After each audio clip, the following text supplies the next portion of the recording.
Right now in New York City, an investigation is well underway into why a man with a rifle casually entered a Midtown Manhattan office building and killed 4 people. Now, this is the deadliest mass shooting in the city in 25 years. And New York City Mayor Eric Adams emphasized to CNN moments ago that investigators are heading to the suspect's home in Nevada. Now, Adams said authorities have reason to believe the gunman intended to go to the NFL headquarters when he entered that elevator bank, but it was programmed for another floor. It was there that he killed a Blackstone employee and eventually took his own life. Now, the 4 victims include Senior Managing Director Wesley LePatner and off-duty New York police officer Diderol Islam, who was working security for the building. Democratic New York Governor Kathy Hochul joins us now live. Governor Hochul, thank you so much for joining us during this tragic moment for your state and for your city. There are so many unanswered questions about this tragic shooting, one of which is the motive of the shooter. And the Mayor Adams said this morning there's reason to believe he was focused on the NFL. So I'm wondering, what have you learned about why he seemed so intent to carry out this massacre, particularly on the NFL? Well, first of all, let me just say this.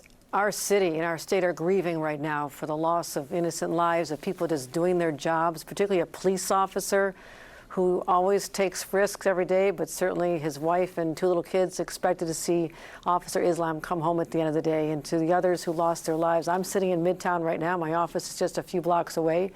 And walking in this morning, and you see the security guards down there, and everyone is just wondering, is this a one-off? Could this happen again? I mean, that sense of security is shattered when someone comes from another state carrying an assault weapon designed only for battlefields, but intending to use that to commit mayhem and mass murder in our cities. So the motivation has to be investigated, but seems to be a linkage based on his own note at the end that has been revealed by the police department about the NFL. And if it's someone who played high school sports and believes that resulted in CTE, which is a brain injury, it's hard to know. I just spoke to the commissioner of the NFL to express our condolences, and everyone's in shock. I mean, this is a terrifying event to unfold in our populated city or actually anywhere. But again, let's talk about how this happened. This is happening because there are still assault weapons in our country. Yeah, and that was part of my question to you, Governor. What do we know about this was an M4 rifle, that's what the police say. What do we know about how he obtained this weapon? Well, we're still determining that. We don't know whether there was another individual involved. But again, this goes to the difference between states' laws related to gun ownership. In the state of New York, you cannot buy one of these. You have to be over age 18. You cannot have access. I mean, he had a concealed carry permit, which allowed him to have this weapon. Much looser laws in the state of Nevada than we have here. And so our argument is this. If every state had the same laws uniformly, you could not have a situation where we fight really hard in the state of New York to make sure that we have the toughest gun laws in the nation. We have the lowest of all the large states homicide rate by guns. New York City, New York State has the lowest homicide rate by guns in the nation for large states. And that's because of laws that are working. And we want that same sense of urgency to go out across the nation. States like Nevada, every state should do this, because right now we've been waiting for the federal government, for Congress to step up, and the Republicans in Congress are so intimidated by the gun lobby, or they might have a primary if they dare stand up and stand, I'm for common sense gun safety laws. So you can't say you're tough on crime and be soft on guns or weak on guns. It's just not holding up. So we need a national awakening here. People need to be talking about this once again. And it shouldn't just happen in the wake of a tragedy like this. It should be an ongoing conversation where we force the Republicans to understand lives could be saved. You'd only do what's smart and common sense. We had an assault ban weapon in our country for 10 years. It worked successfully. It lapsed under President Bush, and I say bring that back. But Governor, even when Joe Biden was president and Democrats controlled Congress, your party did not pass a ban on semi-automatic rifles, even in the wake of really horrific mass shootings like this one. So what makes you think that anything would be different now? And do you fault your own party for not acting on this when you were in charge? I'm looking for political courage. I'm looking for people to stand up for the people of this nation and say enough is enough. How much more slaughter do we have to endure because of these assault weapons? We had this happen in my hometown of Buffalo in 2022. You remember 10 people shopping at a Tops grocery store in a black part of our city. This individual targeted them, a white supremacist, because of the color of their skin. They were slaughtered, gunned down with the same kind of weapon. We sprung into action.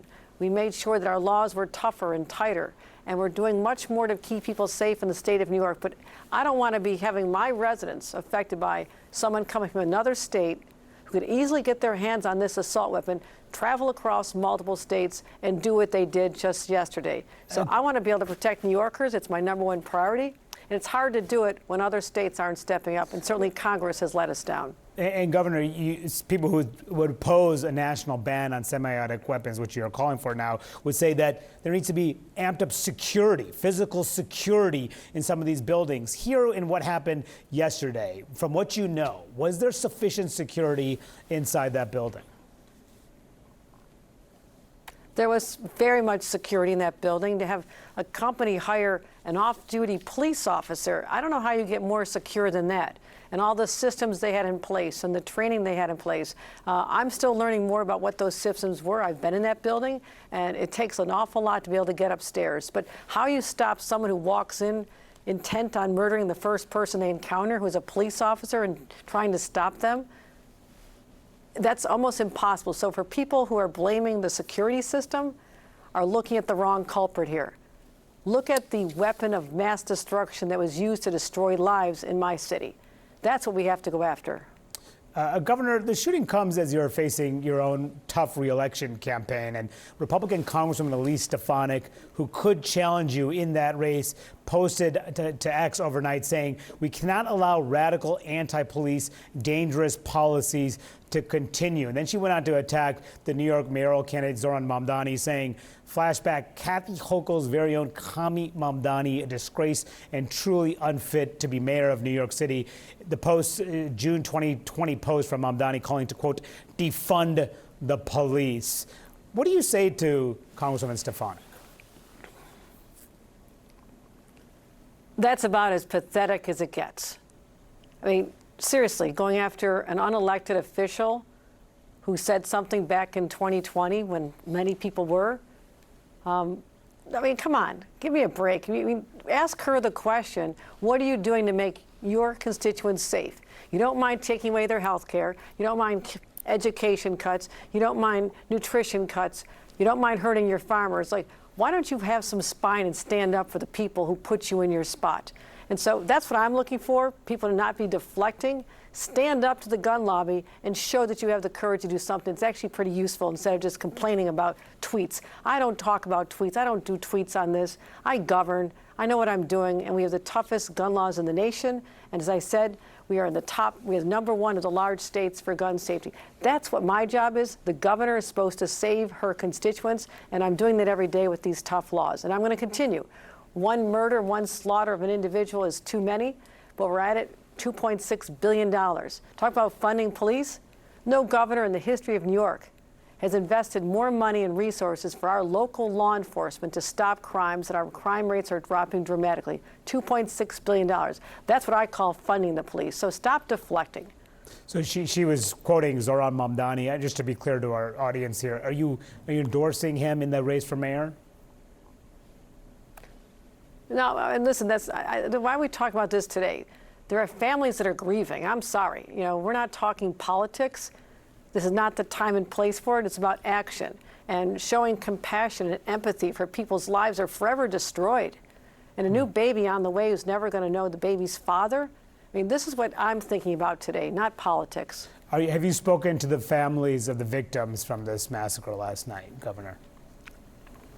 That's being set up, yes. We'll be doing that, and I'll be visiting the precinct as soon as it reopens. It's closed today, so people can mourn. So I'll be certainly involved, and I believe there's a vigil tonight I'll be participating in. Our state is wounded right now.